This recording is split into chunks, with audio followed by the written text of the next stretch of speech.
나는 자나 개나 이 땅에서 가난을 몰아내고 남북의 부모 형제가 얼싸안고 재회의 기쁨을 누릴 통일조국의 실현을 희구해 왔습니다. 박정희가 국가를 통치하기 시작한 1961년부터 그가 이룩한 업적을 보면 한국전력을 설립해가지고 춘천 소양댐, 의암댐, 팔당댐 등 그 4대 다목적 댐들을 만들어가지고 수력 발전으로 전기를 생산해내면서 당인리 발전소, 울릉도 추산 발전소도 이때 만들어지고 인천 화력, 청평 수력 발전, 다음에 1차 경제개발 5개년 계획을 수립하고 새나라 자동차 생산, 광주 내연공장, 금속 라디오 수출, 호남 비료 공장, 보리와 밀 품종 개량, 서독 광부 파견, 쌍용 시멘트, 한일 시멘트, 동양 시멘트, 그리고 부산 감천만의 화력 발전소, 서울 디지털, 울산 비료 공장을 이 한 해에 첫 삽을 뜹니다.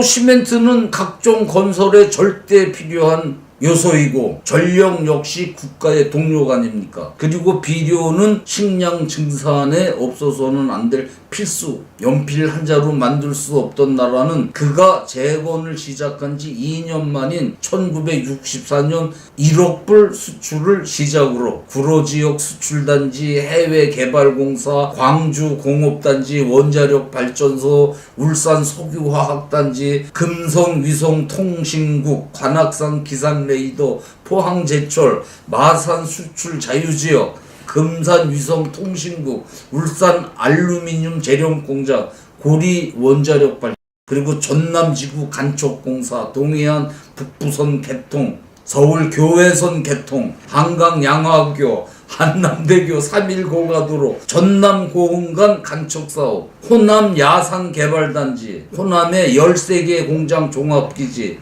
옥포조선소, 이리 수출 자유지역, 충주 비료공장, 구미 전자단지, 그리고 거의 민둥산이었던 전국 산해 산림 녹화 사업을 추진합니다. 이때 박정희 대통령의 결의를 나타내는 말이 있습니다. 1964년 서독을 방문했을 때 독일의 울창한 산림을 보고 내가 우리 산을 이렇게 푸르게 만들기 전에 다시는 유럽에 오지 않겠다고 선언합니다. 이 한마디를 철저히 지켰던 대통령은 현재 우리가 보는 모든 산의 나무를 이때부터 심기 시작합니다. 이 성과에 대해서 환경 분야의 세계적 권위자인 미국의 레스터 브라운 지구정책연구소장은 한국의 산림 녹화는 세계적 성공작이며 한국의 성공은 지구를 다시 푸르게 만들 수 있다는 인류의 희망을 제시한 것이라고 극찬을 했습니다.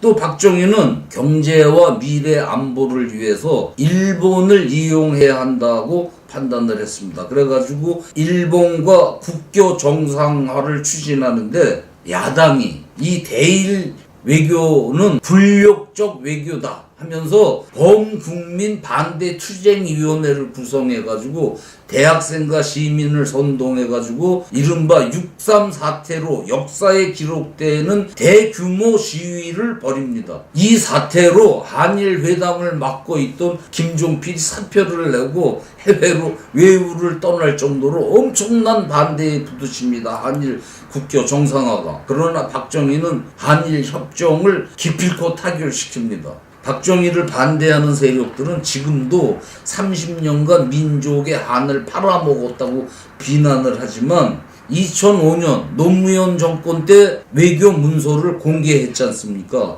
그 위원으로 참여해서 문서를 전부 조사한 전현수 경북대 교수는 협상은 상대가 있는 것이다. 당시 정부는 최선을 다했다는 것을 발견할 수 있었다라고 했습니다. 사실 한국은 일본을 상대로 배상 요구를 할 수 없는 입장이었습니다. 뭔 얘기인가 하면 우리나라는 강제이지만 일본과 함께 미국을 공격했기 때문에 미국과 함께 일본군에 대항해서 싸웠던 동남아 여느 나라들처럼 보상이나 배상을 받을 자격이 없다는 거죠. 그런데도 박정희는 수천 번 괴담을 유도해가지고 결국 이 돈을 받아낸 겁니다. 국민대 이원덕 교수는 이 시기에 이 돈을 받아내지 못했다면 아예 한 푼도 받지 못할 사태가 벌어졌을 가능성도 매우 컸다고 했습니다. 그 북계 김일성이는 아가리질만 했지 여직 땡전 한 푼 못 받아 이젠 영 받지 못하게 됐어요. 박정희가 노린 것은 일본의 기술이었습니다. 한일 국교가 정상화되면서 일본에서 구형이 된 기계들을 들여오기 시작합니다. 일본이 손을 뗀 섬유 등 기술들을 우리가 이어받은 거죠. 삼양라면, 라면을 먹게 된 것도 일본 기계와 기술 때문입니다. 당시 우리가 만든 것들은 이 가위도 쇠가 약해서 쓰지 못할 정도였어요. 이렇게 일본으로부터 들여온 각종 기계와 기술로 한국 전역에 수출 공장이 만들어지고 공돌이 공순이로 불리던 이분들이 이것을 견인해가지고 1960년대 한국은 경이적 발전을 하게 됩니다.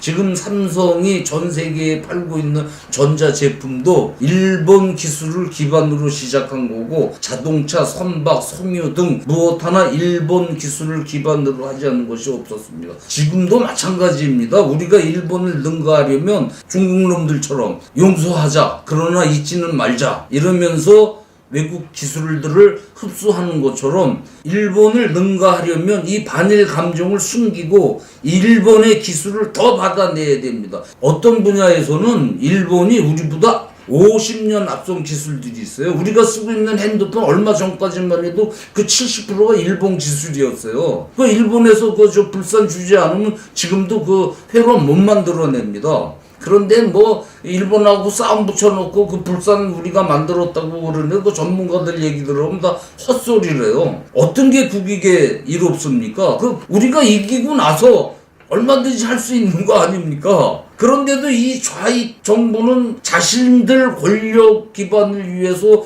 국민들 반일 감정을 이용해 먹는다고 저는 봅니다. 정의가 친일파 소리를 들으면서 일본에게 뜯어낸 종잣돈은 엄청난 금액이었습니다. 덕분에 일본과 수교하고 1년 만에 12%라는 놀라운 경제 성장을 하게 됩니다.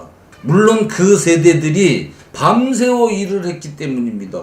지금 토착 빨갱이 새끼들이 이처럼 일한 세대들에게 무슨 토착 외구, 수구 꼴통이라고 하는데 종북 빨갱이 새끼들이 아주 좀 큰일 났어요 지금. 1967년에는 신품종 통일벼를 만들어가지고 쌀을 완전 자급자족 식량 문제를 해결하고 그 뒤에 통일벼보다 통일벼가 소출은 많지만 저 밥맛이 없었죠. 그래가지고 그걸 개선해가지고 질 좋은 다수학쌀을 개발해내고 그 70년도에 월송 원자로 여수 화력, 여수 제7비료공장, 중앙태백, 영동선 전초라 성공시키고 제3한강교, 천안고속도로, 농어촌 개발공사 1967년 서울 부산 간 고속도로 건설을 계획하게 됩니다. 그리고 시험적으로 서울 인천 간 경인 고속도로를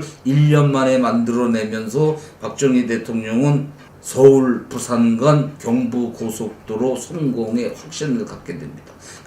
이 꿈을 우리들의 기술과 우리들의 자본과 우리들의 노력으로서 한번 이루어보자. 안 된다고 생각하는 사람들이 된다고 생각하는 사람보다도 숫자가 더 많은 걸로 이렇게 듣고 있는데 나는 이게 절대 된다고 해서 확신을 가지고 있다는 것을 오늘 이 자리에서 여러분들께 말씀드립니다. 그리고 3년 몇 개월 만에 서울 부산 간 고속도로를 완공합니다. 이 소식에 일본, 미국 등 전 세계가 놀라 자빠집니다. 멕시코 같은 경우에요. 같은 길이의 고속도로를 20년이 걸렸어요. 그런데 박정희가 3년 만에 이 길을 만들어낸 겁니다. 이런 계획을 세운 박정희도 대단했지만 여기에 발맞추어 맨 땅에 박치기 한 당시 세대들 모두 영웅들입니다.